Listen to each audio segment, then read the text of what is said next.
জুবিন দা এমাহ ষ্টুডিঅ'ৰ পৰা ওলোৱা নাছিল। জুবিন দাই এক মাহ ষ্টুডিঅ'ৰ পৰা ওলোৱা নাছিলে। সেইদিনা জুবিন দাই বহুত কান্দিছিল। সেইদিনা তেওঁ কান্দিছেও, সেইদিনা বহুত কথা কৈছে। বহুত দুখ লৈ জুবিন দাক গুচি গ'ল। জুবিন দাই বহুত দুখ লৈ কিনে গৈছে। জুবিন দাক একেবাৰে কাষত থকা নিজৰ মানুহেই বিশ্বাসঘাতকতা কৰিছে। মঙহৰ বা এই কাষৰ নিজৰ মানুহেও জুবিন দাক বিশ্বাসঘাতকতা কৰিছে। 24 তাৰিখে নিশা কি নক'বলগীয়া কথা কৈছিল জুবিন গাৰ্গে। জুবিন গাৰ্গৰ বিষয়ে মুখ খুলিছে শিল্পী অজয় ফুকনে।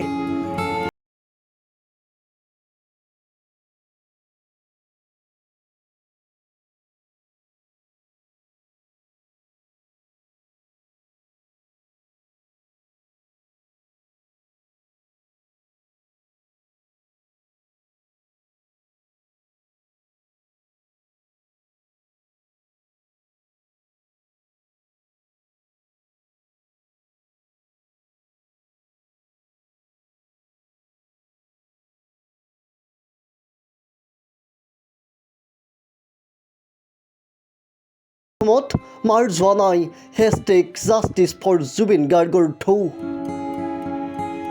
তাৰ মাজতেই জুবিন গাৰ্গৰ একালৰ ঘনিষ্ঠ শিল্পী অজয় ফুকনে খুলিছে মুখ। জুবিন দা এমাহ ষ্টুডিঅ'ৰ পৰা ওলোৱা নাছিল। এদিন হেনো জুবিন দাই বহুত কান্দিছিল। সেয়া আছিল 24 আগষ্টৰ নিশা। হঠাৎ অজয় ফুকনলৈ ফোন কৰি অজয় ফুকনক মাতি পঠিয়াইছিল হাৰ্টথ্ৰব জুবিন গাৰ্গে। কিন্তু 24 তাৰিখে নিশা অজয় ফুকনক মাতি নি কি নক'বলগীয়া কথা কৈছিল জুবিন দাই। অজয় ফুকনে কৈ গ'ল জুবিন দা জীয়াই থকাৰ সময়ত সাঁচি ৰখা দুখৰ গাথা। কিদৰে সিদ্ধাৰ্থ শেখৰহঁতক ফেটি সাপৰ দৰে পুহি ৰাখিছিল জুবিন গাৰ্গে, সেই কথাও দোহাৰিলে অজয় ফুকনে। কেৱল সেয়াই নহয়, জুবিন দাক একেবাৰে কাষত থকা নিজৰ মানুহেই বিশ্বাসঘাতকতাৰ কথা এইদৰেই সদৰি কৰিলে একালৰ ঘনিষ্ঠ শিল্পী অজয় ফুকনে। জুবিন দাৰ 24-25 আগষ্টত জুবিন দাৰ লগত মই বহুত কথা পাতিছোঁ, বহুত ভিতৰুৱা কথা। জুবিন দাই নক'বলগীয়া কিছুমান কথাও মোক সিদিনা কৈছে। মই তাকে ভাবিছিলোঁ, মই ৱাইফৰ আগত গৈ কিনে কৈছোঁ যে জুবিন দাই কিয় এনেকুৱাখিনি ক'লে। জুবিন দাই মোকচোন আৰু বেছি মানে তেওঁৰ প্ৰতি মানে এটা বেলেগ ধৰণৰ ভাৱ জন্মাই থৈ গুচি গ'ল। মই তেওঁক কৈছোঁ যে জুবিন দাই এনেকৈ কৈছে। আৰু যেতিয়া তেওঁ 24 তাৰিখৰ দিনা তেওঁ ফোনটো কেনেকুৱা আছিলে, ক'ত আছোঁ তই? তাৰপিছত মই ক'লোঁ দাদা ষ্টুডিঅ'ত আছোঁ। কৈছে কি তহঁতি আজিকালি বৰ ডাঙৰ মানুহ হৈ গ'লি ন, আজিকালি যে নহাই হৈ গ'লি, একো খবৰ নাই, ৰৈ বিনালে মই আমুক কৰি আছোঁ যে তই অকণমানতো আহিব লাগে। তাৰ মই কৈছোঁ নহয় দাদা থিয়েটাৰত ব্যস্ত আছোঁ যে। তাৰপিছত মই বোলো আপুনি তেনেকৈ কিয় কয়? তাৰপিছত লগালগ ফোন কাটি জুবিন দাৰ ঘৰত পাই গৈছোঁ 24 তাৰিখৰ দিনা। তাৰপিছত তেওঁৰ লগত বহুত সময় কথা পাতিছোঁ। তেতিয়া সেইদিনা কোনোৱে নাই, অকলে কেয়াৰটেকাৰ মানে তাৰে যিখিনি কাম কৰা ল'ৰা ষ্টুডিঅ'ত জুবিন দা তাতে আছিলে। তাৰপিছত 25 তাৰিখৰ দিনা আমি আকৌ গৈছোঁ। সেইদিনা আমি যোৱা দিনা ধনজিৎ মোৰ লগত কৰিঅ'গ্ৰাফাৰ গৈছিলে, আৰু সেইদিনা ববিতা শৰ্মা ডাঙৰীয়ানী তেখেতেও জুবিন দাৰ ওচৰত গৈছিলে।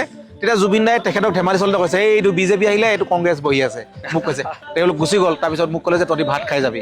তেওঁ গাহৰি মাংস বনাই মেলি আমাক ভাত খুৱাই পতি আছে। সেইদিনা তেওঁ কান্দিছেও, সেইদিনা বহুত কথা কৈছে। তেওঁ কিছুমান নিজৰ একেবাৰে ঘৰুৱা একেবাৰে যিবিলাক কথা আনক নকয় সেইবিলাক কথাও কৈ গৈছে। এইবিলাক কথা আমি এতিয়া সমজুৱা কৰাৰ সময় নহয়। কিন্তু জুবিন দাই দুখ মনত বহুত দুখ আছিল, কিন্তু আৰু জুবিন দাই বহুত দুখ লৈ কিনে গৈছে। কাৰণ কিয় জুবিন দাই একেবাৰে নিজৰ কাষত থকা কেৱল মানে এই ৰাইট হেণ্ড লেফ্ট হেণ্ড বুলি নহয়, নিজৰ তেজ মঙহৰ বা এই কাষৰ নিজৰ মানুহেও জুবিন দাক বিশ্বাসঘাতকতা কৰিছে। যি বিশ্বাসঘাতকতাৰ কাৰণে জুবিন দাই এক মাহ ষ্টুডিঅ'ৰ পৰা ওলোৱা নাছিলে। এক মাহ ওলোৱা নাছিলে, একো কামত হেৰি কৰা নাছিলে, কেৱল শুইছে, খাই উঠে, এনেকুৱা হৈছিলে। একদম তেওঁ মন চন বেয়া আছিল। কাৰণ কিয় সেইখিনি বিশ্বাসঘাতকতা মানে যিসকলে কৰিছে, সেই ভগৱানে আচলতে তেওঁলোকক এদিন নহয় এদিন সেই মানে তাৰ পুতক দিব। আৰু সেয়া আমি ক'ব নালাগে, সেয়া আমি হেৰি কৰিব নালাগে। কিন্তু আজি মই সেয়া কওঁ, জুবিন দাই সকলো চাই আছে। আজি যিবিলাক মানুহে বহুতেই জুবিন দাক লৈ নাটক কৰি আছে, জুবিন দাৰ মোৰ আমুক তামুক। ৰিপৰ্ট লেংডন বাতৰি।